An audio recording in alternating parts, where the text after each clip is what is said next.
Gold hub తాకట్టులో ఉన్న బంగారాన్ని విడిపించి కొనబడును. అదే రోజు ఆన్లైన్ ధరకు కొని డబ్బులు ఇవ్వబడును. తెలుగు రాజకీయాల్లో పెద్ద బ్రేకింగ్. తెలంగాణ రాజకీయాల్లో ఒక రకమైన షాకింగ్. చాలామంది నన్ను అడుగుతున్నారు, సార్ మీరు రోజు ఫోన్ ట్యాపింగ్ గురించి చెప్తున్నారు, విద్యుత్ స్కామ్ గురించి చెప్తున్నారు, కాలేజ్ లోన్ స్కామ్ గురించి చెప్తున్నారు, మరి ఇవన్నీ బాగానే ఉంది, వీటన్నిటి మీద ఎంక్వైరీ కూడా బాగానే ఉంది, మరి కేసీఆర్కి నోటీసులు ఎప్పుడు, అరెస్ట్ ఎప్పుడు సార్ అని అడుగుతున్నారు. దానికి సంబంధించిన విషయాలు మీతో చెప్దామని మీకు ఎందుకు వచ్చాను. జూన్ 5 ముహూర్తం పిక్స్. ఎందుకు జూన్ 5? వాస్తవానికి ఇప్పుడు ఎలక్షన్ కూడా అమల్లో ఉంది. ఈ ఎలక్షన్ కమిషన్ హ్యాండ్ ఓవర్లో పోలీసింగ్ ఉంది. ఇప్పుడు కనుక అరెస్ట్ చేస్తే ఎలక్షన్లో సింపతి కూడా వర్కౌట్ అయ్యే అవకాశం అని ఉండొచ్చు. రెండోది, ఇప్పుడు అరెస్ట్ చేయడం కరెక్ట్ కూడా కాదు అనేటువంటి ఆలోచనలో ఇప్పుడు సీఎంగా ఉన్నటువంటి రేవంత్ రెడ్డి గారు భావిస్తున్నారు అనేటువంటిది. ఎందుకు అంటే ఇప్పుడు ఆల్రెడీ ఫోన్ ట్యాపింగ్ విషయంలో ఎంక్వైరీ నడుస్తూ ఉంది.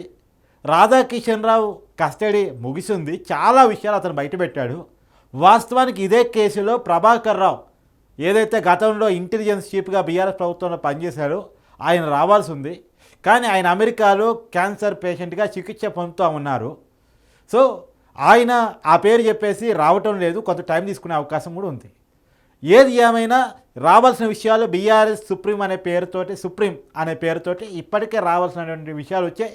చాలామంది బీఆర్ఎస్ ఎమ్మెల్యేల, ఎమ్మెల్సీల, మంత్రుల అంటే మాజీ మంత్రుల పేర్లు బయటకు వచ్చాయి అని మనకంతున్న సమాచారం మేరకు బీఆర్ఎస్ నుంచి మంత్రి తలసాని శ్రీనివాస్ యాదవ్ పేరు బయటకు వచ్చిందని, తర్వాత జగదీశ్వర్ రెడ్డి పేరు బయటకు వచ్చిందని, కేసీఆర్ కుటుంబం నుంచి కేసీఆర్ పేరు, కేటీఆర్ పేరు, కవిత పేరు, సంతోష్రావు పేరు బయటకు వచ్చిందని, ఎక్సెప్ట్ హరీష్ రావు మిగతా వాళ్ళ పేరు చెప్పాడని, తర్వాత అంటే హరీష్ రావు కూడా విక్టిమే, అతని ఫోన్ కూడా ట్యాప్ అయింది అని చెప్పాడని, తర్వాత చాలామంది ఇంకా కొద్దిమంది పేరు పల్ల రాజేశ్వర రెడ్డి కావచ్చు, లేదు వినోద్ కుమార్ కావచ్చు, వీళ్ళ పేర్లు కూడా చెప్పాడని మనకు అందిన సమాచారం. మరి చూడాలి వీటిలో వాస్తవాలు ఏంటి, ఎంతవరకు పోతుంది ఎంక్వైరీలు, ఎవరెవరికి నోటీసులు ఇస్తారు, ఎవరెవరిని పిలుస్తారు. ఇప్పటికి ఒక ఎమ్మెల్సీకి అంటే ఎవరు డబ్బుల నుంచి అయితే ట్రాన్స్ఫర్ అయ్యి ఈ మొత్తం ఫోన్ ట్యాపింగ్ పరికరాలు కొన్నారో అతనికి నోటీసులు ఇవ్వడానికి రంగం సిద్ధమైపోయింది అనేటువంటిది రాజు అనేటువంటి ఎమ్మెల్సీ, బీఆర్ఎస్ సంబంధించిన ఎమ్మెల్సీ అతన్ని అదుపులో తీసుకోవడానికి కూడా ప్రయత్నాలు జరుగుతున్నాయి అనేటువంటి అతని ద్వారా కూడా కొంత సమాచారం రాబట్టుకునే ప్రయత్నం జరుగుతుందని. ఏది ఏమైనా జూన్ 4 లోపు ఎలక్షన్ కోడ్ ముగిసేలోపు సేకరించగలిగిన సమాచారాన్ని మొత్తం సేకరించి జూన్ 5న నోటీసులు ఇచ్చి కేసీఆర్ అరెస్టుకు రంగం సిద్ధం చేయాలని ప్లాన్ చేస్తున్నారు అనేటువంటిది మనకి విశ్వసనీయంగా అందుతున్నట్టు సమాచారం మేరకు మనకు తెలుస్తుంది. ఇప్పుడేమో ఎలక్షన్ కూడా అమల్లో ఉండగా ఒకటి సాధ్యం కాదు, టెక్నికల్ పాయింట్స్ కొన్ని, అది కాక ఇప్పుడు సింపతి కూడా వర్కౌట్ అయ్యే అవకాశం ఉంది. సో ఇంకొంత ఆధారాలు కూడా సేకరించాల్సి ఉంది. ప్రభాకర్ రావు కూడా ఇంకా లొంగిపోలేదు, అతను అమెరికాలో ఉన్నాడు. అదిగాక సరే అతను వచ్చినా రాకపోయినా రావాల్సిన చాలా మేరకు ఆధారాలు వచ్చున్నాయి. ఈవెన్ రాధాకిషన్ రావు మొబైల్ హ్యాండ్ ఓవర్ చేసుకున్నటువంటి పోలీస్ ఆఫీసర్స్ సిట్టి బృందం అతని నుంచి అతని మొబైల్లో చాలా విషయాలను కూడా ఆల్రెడీ తీసుకున్నారంట. చాలా ఇప్పుడు అక్కడ చాలా కీలకమైనటువంటి డాక్యుమెంట్స్ కూడా మొబైల్లో దొరికాయంట. సో ఏది ఏమైనా కేసీఆర్ పాత్ర గురించి మాత్రం ఇది ఫోన్ ట్యాపింగ్ మాత్రమే కాదు, ఫోన్ ట్యాపింగ్ ఒక అంశం మాత్రమే. ఫోన్ ట్యాపింగ్ సంబంధించి సరే ఏం జరిగింది ఏంటి అనేది కేసీఆర్ గారు కూడా నేను ప్రెస్ మీట్ పెట్టి 2 రోజులు నిజాలు చెప్తాను, మరి 2 రోజులు గడిచిపోయింది, ఇంకా బయటకు వచ్చి ఆయన మాట్లాడింది లేదు, ఎవరు చేశారు ఏంటి అనేటువంటిది. కేటీఆర్ గారు ఏమో ఆవేశంలో ఇది రంగాలు చేసి ఉండొచ్చు అన్నట్టు మాట్లాడారు, అది బూమరమైంది. సరే ఎవరో ఒకరు చేశారు, ఆ ఇద్దరు ఎవరు చేశారు, ఎట్ట చేశారు, ఏ పర్మిషన్తో చేశారు, ఎవరు పర్మిషన్ ఇచ్చారు, దానికి పరికరాలు ఎట్లా కొన్నారు, ఇవన్నీ ఒక్క ప్రశ్న మీద ప్రశ్నలు వస్తూ ఉన్నాయి. మరి అందుకనే ఏమో నిన్న ఉగాది పంచాంగం టైంలో అయ్యగారు చెప్పారు, పంతులు గారు చెప్పారు, మీరు నోరు అదుపులో పెట్టుకోవాలి, జాగ్రత్తగా మాట్లాడాలి, ఒడిసి మాట్లాడాలి, లేకపోతే అసలుకే ఇబ్బంది వచ్చే ప్రమాదం ఉందని చెప్పారు. ఆయన ఇప్పుడు అందరినీ బెదిరిస్తున్నాడు, బుకాయిస్తున్నాడు, నోటీసులు ఇస్తున్నాడు, అది పక్కన పెట్టేద్దాం ఒకసారి. అది పక్కన పెట్టేస్తే అదిగాక విద్యుత్ స్కామ్ ఒకటి, యాదాద్రి పవర్ ప్లాంట్ కాంట్రాక్టుకి ఎట్టిచ్చాడు, నామినేషన్ పద్ధతిలో ఇచ్చాడు, టెండర్ల ప్రక్రియలో కాకుండా. అది కాకుండా ఛత్తీస్గఢ్లో తక్కువ రేటు దొరికే కరెంటు వదిలేసి ఎక్కువ రేటు కొనుక్కున్నాడు. గవర్నమెంట్ ప్రజల డబ్బు కదా, అయిందేమోయింది. కాళేశ్వరం ప్రాజెక్టు మీద ఎంక్వైరీ నడుస్తూ ఉంది. కాళేశ్వరం ప్రాజెక్టు అఫీషియల్గా 1,20,000 కోట్లు ఖర్చు పెట్టారు, దాంట్లో 89,000 కోట్లు బ్యాంకు లోన్లే ఉన్నాయి. అడ్డగోలు 6,000 కోట్లతో మిగులు బడ్జెట్తో తెలంగాణ వస్తే 6,76,000 కోట్ల రూపాయల వరకు అప్పులు చేశారు. ఈ డబ్బులని ఏమైనా అంటే లెక్కలు లేవు. ఏం అర్థం కాని సిచ్యువేషన్. సో ఒకదాని మీద ఒకటి కేసీఆర్ 10 సంవత్సరాల విషయాలన్నీ బయటకు వస్తున్న సమయంలో, అన్నిటి మీద ప్యారలల్గా ఎంక్వైరీ నడుస్తున్న సమయంలో, ఒకవైపు ఏమో ఫోన్ ట్యాపింగ్ మీద ఎంక్వైరీ నడుస్తుంది, తర్వాత విద్యుత్ స్కామ్ మీదేమో జ్యుడిషియల్ ఎంక్వైరీ నడుస్తుంది. నరసింహారెడ్డి గారు ఎంక్వైరీ స్టార్ట్ చేశారు, ఆల్రెడీ బాధ్యతలు కూడా తీసుకున్నారు బేర్కే భవన్లో. సో ఎంక్వైరీ నడుస్తుంది. సో ఏ కేసులో ముందు నోటీసు వస్తానది ముందు తప్ప వరుసగా కేసులు బుక్ కాబోతున్నాయి, వరుసగా నోటీసులు రాబోతున్నాయి. ఆ నోటీసులతో పాటు అరెస్టులు జరగబోతూ ఉన్నాయి. ఇది మనకంతున్న సమాచారం మేరకు. సరే, దీంట్లో చేర్పులు మార్పులు ఉంటాయా ఉండవా అంటే ఉండొచ్చు కాక, రాజకీయాల్లో ఈరోజు ఉన్న ఆలోచన రేపటికి ఉండదు, రేపటికి ఉన్న ఆలోచన ఎల్లుండికి ఉండదు.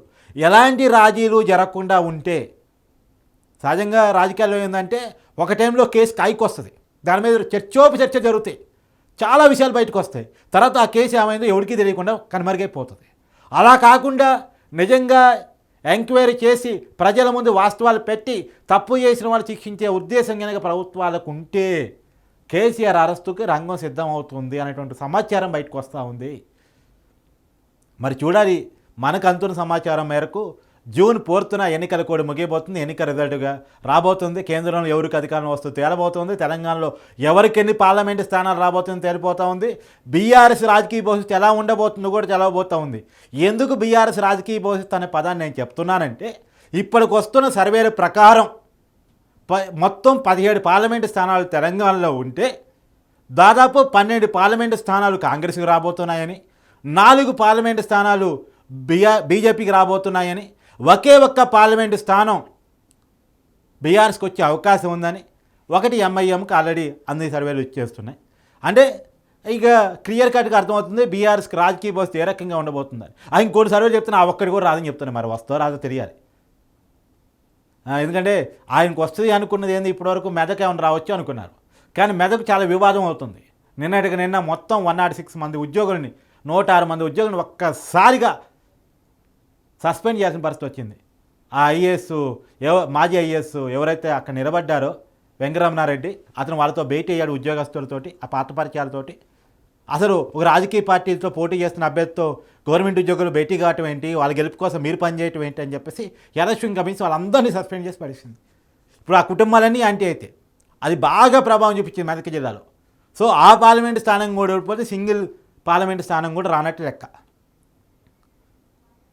వాళ్ళు గెలవడానికి ఎక్కడా స్కోప్ లేదు. గెలిస్తే అది ఒకటి ఉంది కొద్దిగా. మల్కాజిగిరి లేదు, సికింద్రాబాద్ లేదు. అంటే సిటీలో కొద్ది బలం ఉంది కదా, మన ఎమ్మెల్యేలు గెలిచారు కదా, అందుకే నేను 2 స్థానాల గురించి నొక్కి చెప్తున్నా. సో ఆ పరిస్థితుల్లో ఇప్పుడు బీఆర్ఎస్ రాజకీయ భవిష్యత్తు ఏమవుతుందో తెలియని పరిస్థితి ఒకవైపు, బీఆర్ఎస్ పార్టీలో ఎమ్మెల్యేలంతా ఒకరికొకరు జంపు కాంగ్రెస్ వైపు బీజేపీ వైపు అవుతున్న పరిస్థితి ఒకవైపు. అదిగాక ఆల్రెడీ కేసీఆర్ కుటుంబంలో కల్వకుంట్ల కవిత, ఎవరైతే కేసీఆర్ ముద్దులు కూతురు ఉన్నారో ఆమె ఢిల్లీ లిక్కర్ స్కామ్లో అరెస్ట్ అయితే తిహార్ జైల్లో జీవితం గడుపుతున్న పరిస్థితి ఒకవైపు. ఇది నిజానికి కేసీఆర్ తన జీవితంలో ఏ రోజు ఊహించి ఉండడు ఇంత విషాదాన్ని. చేసిన పాపాలే చుట్టుముట్టాయో ఏమైందో తెలియదు, కానీ మొత్తానికి కేసీఆర్ ఆగమాగమైపోయిండు. ఇప్పుడు జూన్ 5న అరెస్టుకి రంగం సిద్ధమవుతుంది అనేటువంటి ఒక విషయాన్ని మీతో షేర్ చేసుకోబోతున్నాను. ఇది చాలామంది అడుగుతున్నమాట. అందుకని డేట్తో సహా జూన్ 4 రిజల్ట్ అయిపోయిన మరుక్షణమే రేవంత్ రెడ్డి దీనికి రంగం సిద్ధం చేయబోతున్నాడు. రేవంత్ రెడ్డి ప్రభుత్వం అనేటువంటిది మనకు అంతున్న సమాచారం. మనం ప్రకటన కూడా చేశాడు కదా, చల్లపల్లి జైల్లో డబుల్ బెడ్రూమ్ సిద్ధం చేస్తున్నా అని చెప్పేసి. నీకు, నీ కొడుక్కి, నీ బిడ్డ అల్లుడికి అందరికీ ఒకటే డబుల్ బెడ్రూమ్ సిద్ధం చేస్తున్నా అని చెప్పేసి అన్నాడు కదా. సో ఒకప్పుడు పీసీసీ అధ్యక్షుడిగా రేవంత్ రెడ్డి మాటలు వేరు, ఇవాళ ముఖ్యమంత్రిగా రేవంత్ రెడ్డి మాటలు వేరు. కాబట్టి రేవంత్ రెడ్డి ఎంత సీరియస్గా ఉన్నాడు ఈ కేసుల విషయంలో అనేటువంటిది మనం చూడాల్సిన అవసరం కనపడుతోంది. సరే, రేవంత్ రెడ్డి సీరియస్గా ఉండడం లేదు పక్కన పెడితే, పోలీస్ ఆఫీసర్లు అయితే చాలా వాస్తవాలను బయట తీసే పని చేస్తున్నారు. ఉమెన్ ట్రాఫికింగ్ జరిగిందని, చాలామంది పెద్ద వాళ్ళ ఫోన్లు ట్రాప్ చేశారని, వ్యాపారవేత్తల నుంచి ఫోన్లు ట్రాప్ చేసి డబ్బులు గుంజుకున్నారని, బై ఎలక్షన్స్లో ఇతర రాజకీయ పార్టీని ఓడించడం కోసం చేశారని, ఫోన్ ట్యాపింగ్ చేశారని, అది ఇక్కడ లేదు అక్కడ లేదు, మొత్తం ఎక్కడ పడితే అక్కడ సర్వర్స్ పెట్టారని రేవంత్ రెడ్డి ఇంటి పక్కన సర్వర్లు పెడతారు, సిరిసిల్లలో సర్వర్లు పెడతారు, కామారెడ్డిలో సర్వర్లు పెడతారు, నల్గొండ జిల్లాలో సర్వర్లు పెడతారు, ఈవెన్ ఖమ్మం జిల్లా నేలకొండపల్లి ఒక మామిడి తోటలో కూడా సర్వర్లు పెడతారు. ఇష్టం వచ్చినట్టు అటుగోలుగా చేశారనేటువంటి ఒక విషయాలను అయితే పోలీసులు బయటకు తీస్తూ ఉన్నారు. ఆ విషయాలు బయటకు వస్తున్న వాస్తవాలుగా తేలితే మాత్రం మామూలుగా ఉండదు, అలా ఇలా ఉండదు. అది బీఆర్ఎస్ రాజకీయ భవిష్యత్తు పక్కన పెట్టండి, కేసీఆర్ కుటుంబం రాజకీయ భవిష్యత్తును కూడా ప్రశ్నార్థకం చేసే రక్కు ఉంటుంది. మరి ఎప్పుడు బయటకు వస్తాయి ఏంటి, ఏ మేరకు బయటకు వస్తే రాజీ జరగకుండా ముందుకు వెళ్తా లేదా చూడాల్సిన పరిస్థితి కనపడుతోంది.